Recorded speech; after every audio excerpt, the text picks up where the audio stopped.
And Freeholder Gill, will you please lead us in the salute?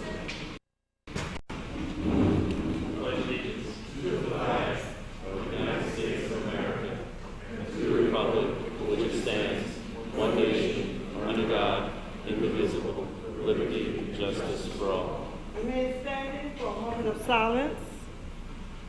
Thank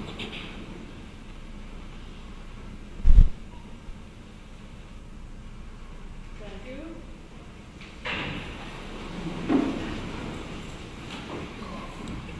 I have before me certification from the clerk that this meeting is in compliance with the Open Public Meetings Act. Roll call, Madam Clerk.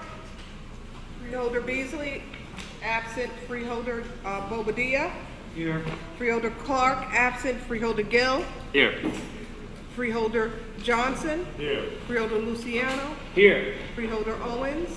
Freeholder Vice President Sebo. Here. Freeholder President Watson. Are you here? Freeholder Gill, as the District 5 freeholder representing the Township of Bloomfield, we ask that you offer greetings to the attendees on behalf of the board, and also would you please identify and invite any Bloomfield elected officials and attendants to address the board. Freeholder Gill. Thank you, Madam President. Good evening. It's great to see everyone. Thank you for being here. This is always a great opportunity for the Essex County Board of Chosen Freeholders to bring county government up close and personal to the residents of the 22 communities that we represent. We have the pleasure and distinct honor of being in the great township of Bloomfield, as you've mentioned, Madam President, one of the 5 towns in the 5th freeholder district. And I think anyone who is driving around or came here today and drove through downtown Bloomfield know that there's definitely a renaissance happening here in this township. It's a township that has had strong leadership and continues to have strong leadership. And I know here on the Board of Chosen Freeholders and at the county level, we want to be a part of the renaissance in any way that we can that's happening here in this great township. We have with us, I'm actually going to ask Mayor Michael Venezia to come up and bring greetings. I also see in the audience that we have 2 members of his governing body, which I will give him the privilege of introducing. But Michael, as we know, is a new mayor who has hit the ground running and has been a great partner with county government as he moves this great township forward. So with that, Michael, great to see you. Mayor Michael Venezia. Thank you, Freeholder. Good evening, Madam President. I just want to welcome everyone to Bloomfield. Like Freeholder Gill said, we have a lot going on. We have $400 million worth of private investment going on in our downtown right now. So we're very happy about that, and we're very happy to host you guys tonight. With me, I have Councilman Carlos Pomares and Councilwoman Mortina Davis. So hope everyone has a good meeting. Now, hopefully you're not out too late. All right? Thank you. And thanks again for the warm welcome. Madam Clerk, are there any transcripts to be approved? Madam President, there are 2. Conference meeting April 16th, 2014, and board meeting April 23rd, 2014. Freeholders, do I have a motion and second to approve the 2 transcripts? I'll move. Moved by Freeholder Johnson. Yes. And second by? Second by Freeholder Bobadilla. Roll call, Madam Clerk. Freeholder Beasley, absent. Freeholder Bobadilla. Yes.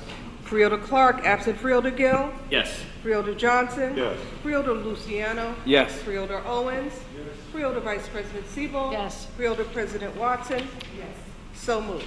Okay, let's move to the public comment session on agenda items. If there's any member of the public who would like to comment on agenda items, please come to the microphone, state your name, affiliation, and you have 3 minutes to speak. Public comment session on agenda items. Okay, Madam Clerk, let the record show that there's no one wishing to speak at this time. If there's any member of the public who would like to speak on any item, any issue, please come to the microphone, state your name and affiliation, and you have 3 minutes to speak. And you can speak on any issue. Okay, Madam Clerk, There is no one to speak on the record. Let the record reflect that there's no one wishing to speak at this time. And for the record, Madam Clerk, Freeholder Clark is present. Madam Clerk, are there any topics of discussion? Madam President, yes. This evening, Madam President, Executive Director Deborah Collins of the Office of Small Business Development and Affirmative Action will present her first quarter report of 2014. Okay, Mr. Sheila, please introduce Ms. Collins to present her report. Yes, thank you, Madam President.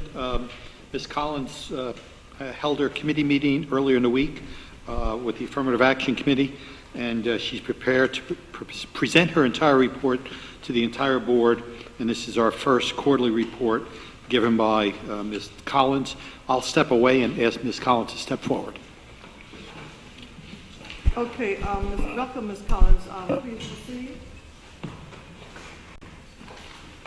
Good evening, Madam President, members of the Board of Chosen Freeholders. For the record, I'm Deborah Collins, the Director of Small Business Development and Affirmative Action for the County of Essex. You should have before you a copy of our first quarterly report for 2014. And it is my pleasure to present this report on behalf of the Essex County Executive. It covers the period December 19, 2013 through March 27, 2014. In sum and substance, it chronicles our outreach efforts and sets forth the county's contracting and procurement activity for the applicable period. The first section is devoted to reviewing, analyzing, and documenting the purchase orders or contracts for goods and services that small, woman-owned, minority, and disadvantaged business owners have provided to the County of Essex during this first quarter. We calculate the overall private contract dollar amount and the portion of it that went to our target population. In addition, we provide a description of the goods and services that the county procured throughout the applicable period.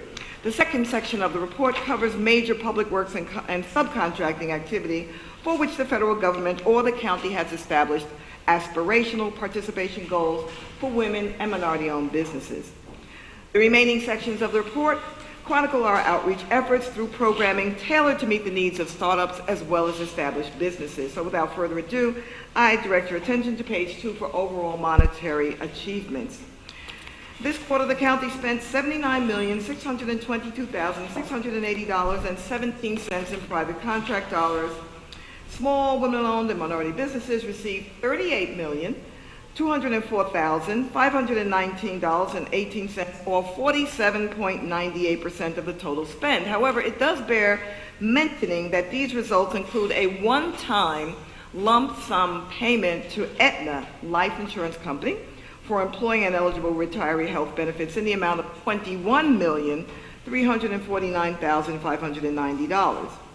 However, the breakdown of by business classification is as follows. Small business enterprises received $36,636,716.60, or 46%. Minority business enterprises received $6,126,811.76, or 7.7%, and women-owned business enterprises received $2,525,768.72, or 3.2% of the total percentage awarded to this population. We go on to mention to you the largest contracts which were awarded this quarter, but you may peruse this appendix at your own leisure. It's Appendix A, listing approved contracts for the period December 19, 2013 through March 27, 2014. That's Appendix A. Now, as you know, the county does not have a set-aside program requiring contractors to establish mandatory goals on public works projects.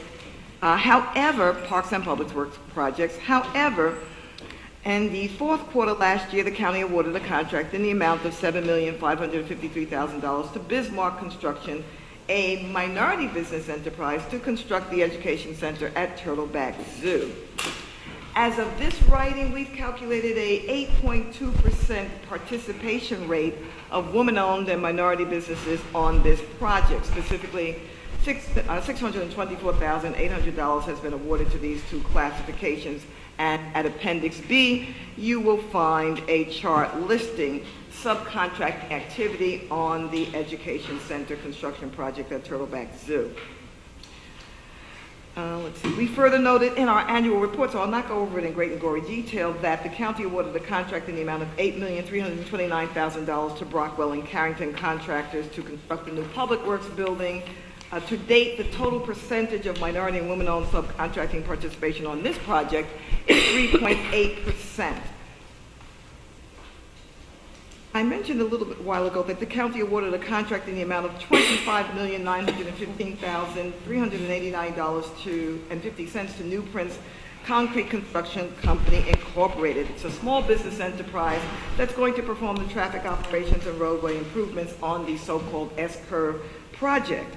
The federal government, that is through the Federal Highway Administration, signed a 12% disadvantaged business enterprise, that's what DBE stands for, goal, to the South Orange Avenue Traffic Operations and Roadway Improvement Project.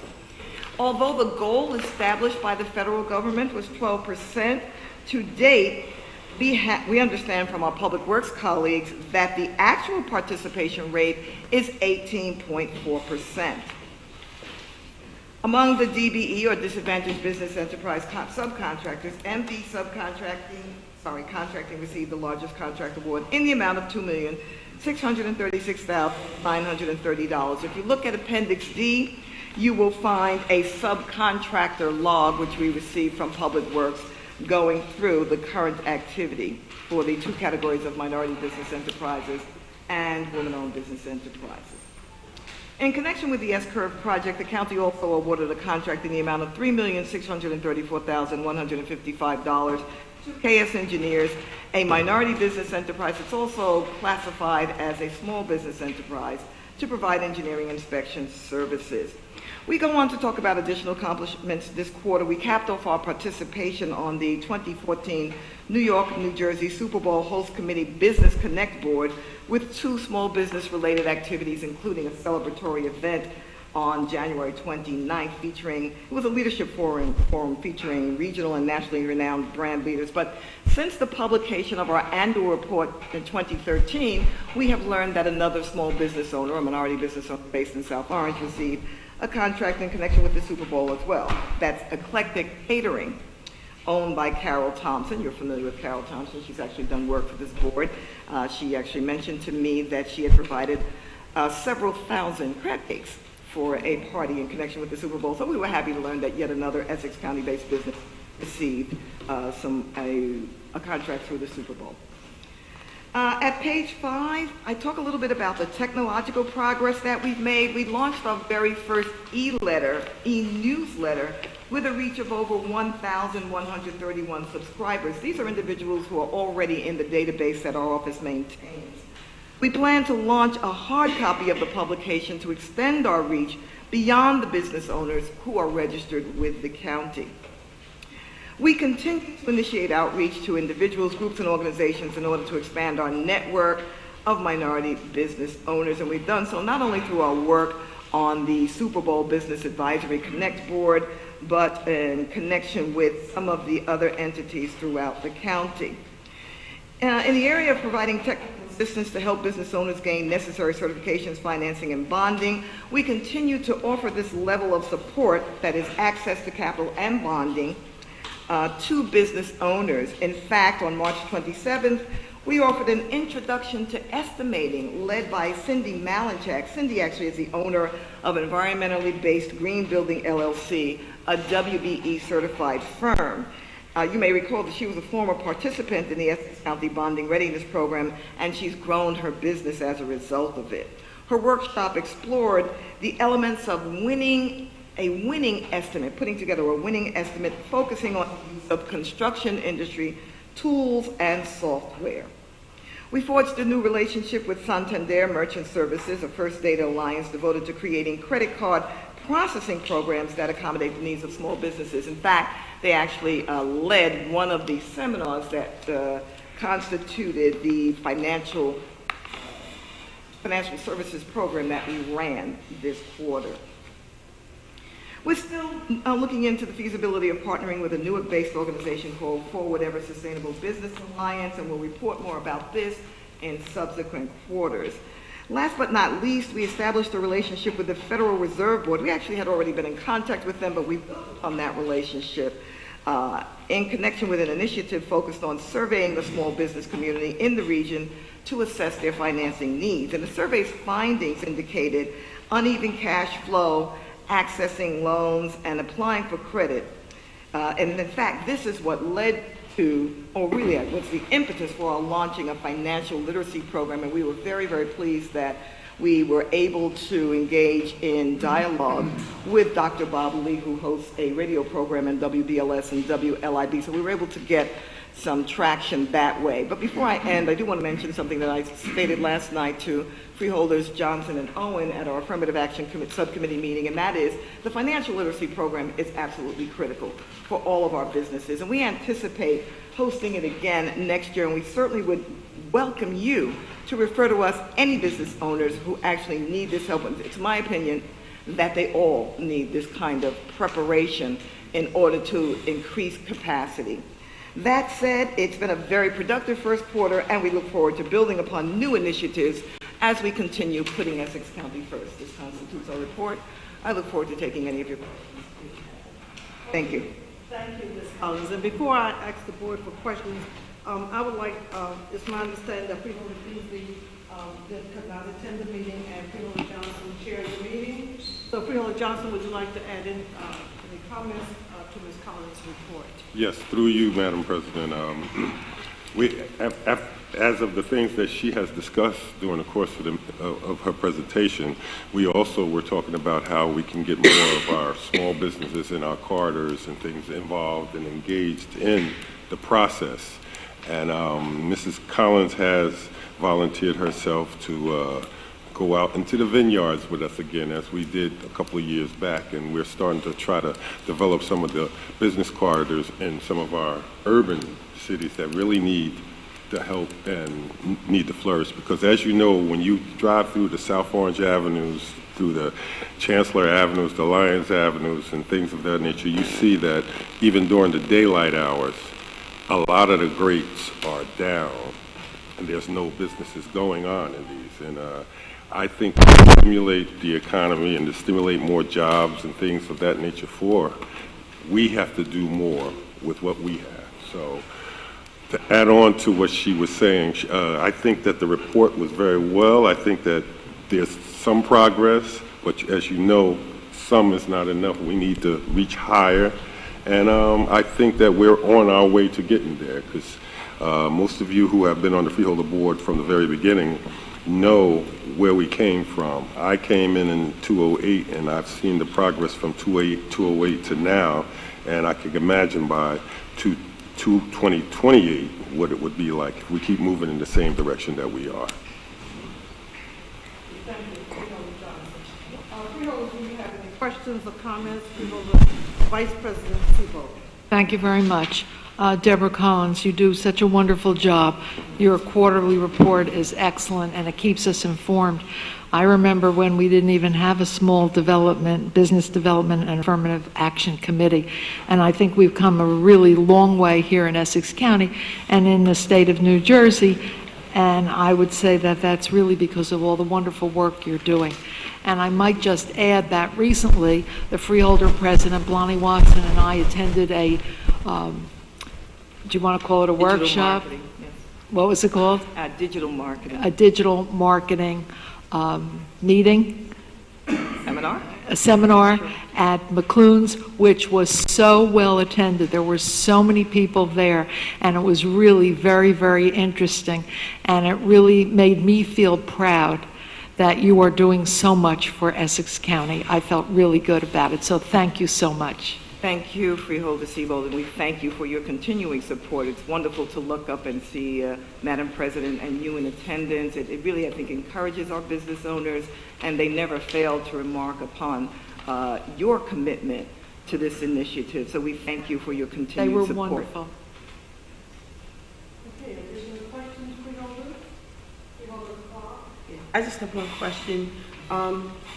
From the events that you've had, one where you not paired, but where you actually had vendors come and meet some of the business people to see if there would be a match that event, and then your most recent events, I think where it was a similar kind of a symbiotic kind of relationship where people could actually mix and mingle with people who could possibly, with whom they could possibly do business.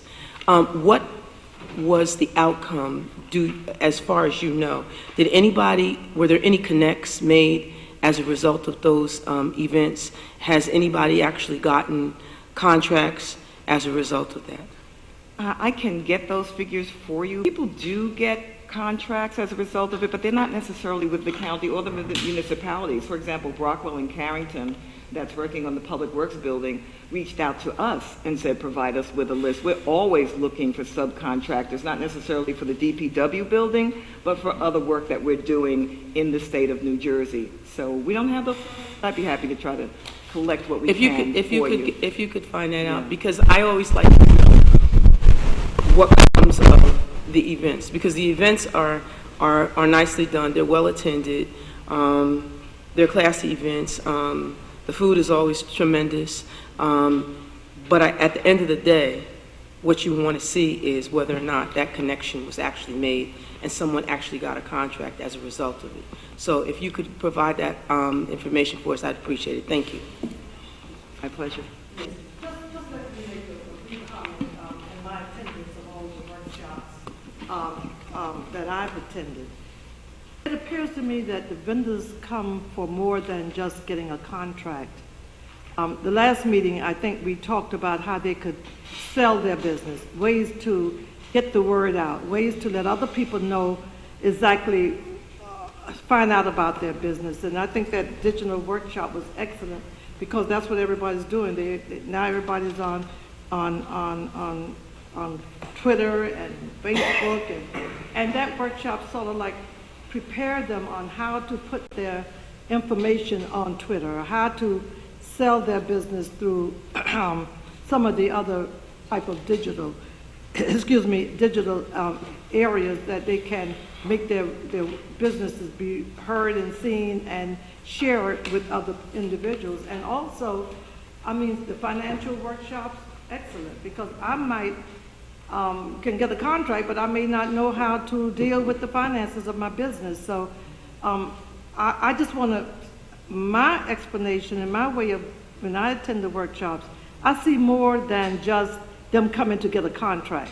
I see the various small businesses learning how to be a good business person, how to improve on their businesses. And maybe that's what I'm getting out of it when I attend. And I try to stay as long as I can because I don't have a small business, but I just love hearing the comments coming from the audience and how excited they are when the presentations are made. I do want to make two comments, and I am going to give them a little bit of publicity. There are two distinct businesses that I can think of right at this time, and I want to mention them because they deserve mention. Iris Communications is a business, a marketing business that started in 2011. Barbara Bochis, who's the owner, now does the county's marketing for the Parks Department. That's awesome. She's only been in business for 2 years. How did she find out about it? She came to one of our events. Suburban Consulting actually is a professional services engineering firm that found out about work at the county and actually received the contract because they attended our RFP workshop. That actually gives me an opportunity to talk about the upcoming RFP workshop every year. And this is, of course, I want to thank the Public Works Department for this partnership. Every single year, at least for the last 5 years, 2 engineers from Public Works have volunteered their time to go through the RFP process. That's coming up on June 14th. We invite you all to attend and share the word. And what's so awesome about this event is that last year, Suburban Consulting came to the event and said, if we had not been at this RFP workshop, we would not have gotten a contract. Now, I want to manage expectations. I'm not going to come back with huge numbers because, to your point, Madam Freeholder, it's not always about getting the contacts and the contracts. At the end of the day, just as the business owners told us when we conducted the disparity study, what they're really looking for is access and opportunity, and we provide it like nobody's business. So I want to thank my staff, Wes Coleman, Tammy Marshall, because they do the work of 20 people. in pulling this together, and I certainly could not do this work without their support, the support of the administration, and the support of the county executive. Unfailing support to allow us the leeway to be creative and to come up with these ideas and then to support them and bring these reports to you. So again, congratulations to Suburban Consulting and Iris Communications for being examples of how networking and attending these outreach events made a difference in the growth of their business. And thank you. I try to attend as many of the workshops as I can because it is educational. I meet a lot of small business people, individuals, and I just enjoy it. So again, thank you for your continuing work with the county, and certainly we can appreciate what you and your staff, what you're delivering to our constituents each and every day. Because you know what, everybody can't get a contract with the county, but certainly they could take the information that they have in growing their businesses and move to other areas to get contracts. That's what I like about it, because we're preparing them for more than thank you. My pleasure. So thank you again for your report and for continuing to move us closer to our ultimate goal. Just keep up your excellent work, and thank you for being here this evening, Ms. Collins. My pleasure. Thank you. Okay, let's move to the public hearing on ordinance number O-2014-00006. Deborah, please read the ordinance. Ordinance number O-2014-00006. Ordinance naming the Concourse Hill Welcome Center in Essex County, Branchbrook Park as the Barbara Bell Coleman Concourse Hill Welcome Center at the Essex County, Branchbrook Park in honor of Barbara Bell Coleman, co-chair of the Branchbrook Park Alliance. I hereby declare the public hearing on ordinance number O-2014-00006 open. If there is any member of the public who would like to comment for or against this ordinance, please come to the microphone, state your name and affiliation for the record, and you have 3 minutes to speak. Do we have anyone from the public at this time? Mr. Polyvecchio, let the record show that there's no one from the public wishing to speak on this ordinance. Madam Clerk, Mr. Polyvecchio. Where is he? Yes, I'm down here. Oh, you're behind the screen. Okay. Do you have any questions or comments? No. Okay, thank you. Mr. McInerney, no questions, comments? Freeholder, do you have any questions or comments at this time? No questions? Representing District 1, and, we're right in the heart of Branchbrook Park, and I can tell you that Barbara Bell Coleman is an outstanding steward of the park and the Conservancy, and if it were not for her, the park would not be in the shape that it is today. Absolutely. So this is well deserving. Thank you, Freeholder. Okay, do I have it? Freeholder, Vice President Sebo? Thank you. I agree so much. I've known Barbara Bell Coleman for many, many years now because the Branchbrook Park Alliance wouldn't be what it is today without Barbara Bell Coleman. She does such outstanding work that we're very lucky we have someone such as Barbara Bell Coleman to do this work. Okay, Freeholder,